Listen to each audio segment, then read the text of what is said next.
the heart of winter, when the nights are longest and the cold bites hardest, there's a stillness that settles over the world. It's in this stillness that my story unfolds, a tale so strange and unsettling that even now, as I recount it, a shiver runs down my spine, not from cold, but from fear. My friend Alex and I had always been avid hikers, finding solace in the rugged trails that wound through the dense woods behind our homes. These woods, blanketed in snow and bathed in moonlight, held a beauty that was both mesmerizing and eerie. It was a full moon night, the kind where the moon's glow turns the snow into a sea of diamonds, casting long, haunting shadows between the trees. The air was so cold that each breath we took seemed to freeze instantly, hanging in the air like a cloud of smoke. We had embarked on this night hike, a ritual we had performed countless times before. The familiar trail under our feet, the rhythmic crunch of snow, and the tranquil silence of the night were perfect for clearing our minds and exercising our bodies in the crisp, cold air. As we trekked deeper into the woods, a strange phenomenon caught our attention. Off in the distance, a faint blue glow shimmered against the stark white of the snow. It was something we had never seen before. Our curiosity piqued, but with a hint of hesitation. Encountering strangers in these rural parts, especially after midnight, was rare and often unwelcome. "Should we check it out?" Alex whispered, his breath forming a misty cloud in the moonlit air. "I don't know, man. It's weird, right? A light out here?" I replied, my voice tinged with unease. As we debated, the blue light dimmed and vanished, as if it were never there. We exchanged puzzled glances. "Maybe we should head back," I suggested, feeling an unexplained knot of apprehension in my stomach. But as we turned to retrace our steps, the blue light reappeared, this time directly behind us, blocking our path home. We stood frozen, unsure of what to do, the eerie glow casting our shadows long and twisted on the snow. Minutes passed, or maybe it was hours. Time seemed irrelevant in the face of this bizarre spectacle.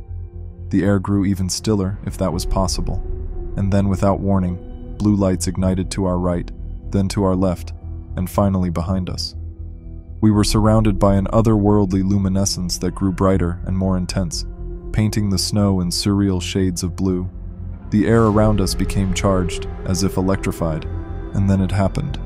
A sound so horrifying, so unnatural, that it defies description. A metallic scream tore through the night, echoing off the trees and reverberating in our very bones. It was a sound of pure, unadulterated terror, a sound that no earthly creature could make. We fell to our knees, clutching our ears, nausea overwhelming us. The noise was relentless, an auditory assault that seemed to penetrate our very souls. Around us, I could sense movements, shadows within shadows, forms that were there and yet not there, circling us in the blue glow. The intensity became unbearable. The last thing I remember was the blue light engulfing us completely, and then, darkness. I awoke to the cold, hard wood of our porch under me, the first light of dawn casting a pale hue over the world. Confusion and nausea battled within me as I tried to piece together how we had returned.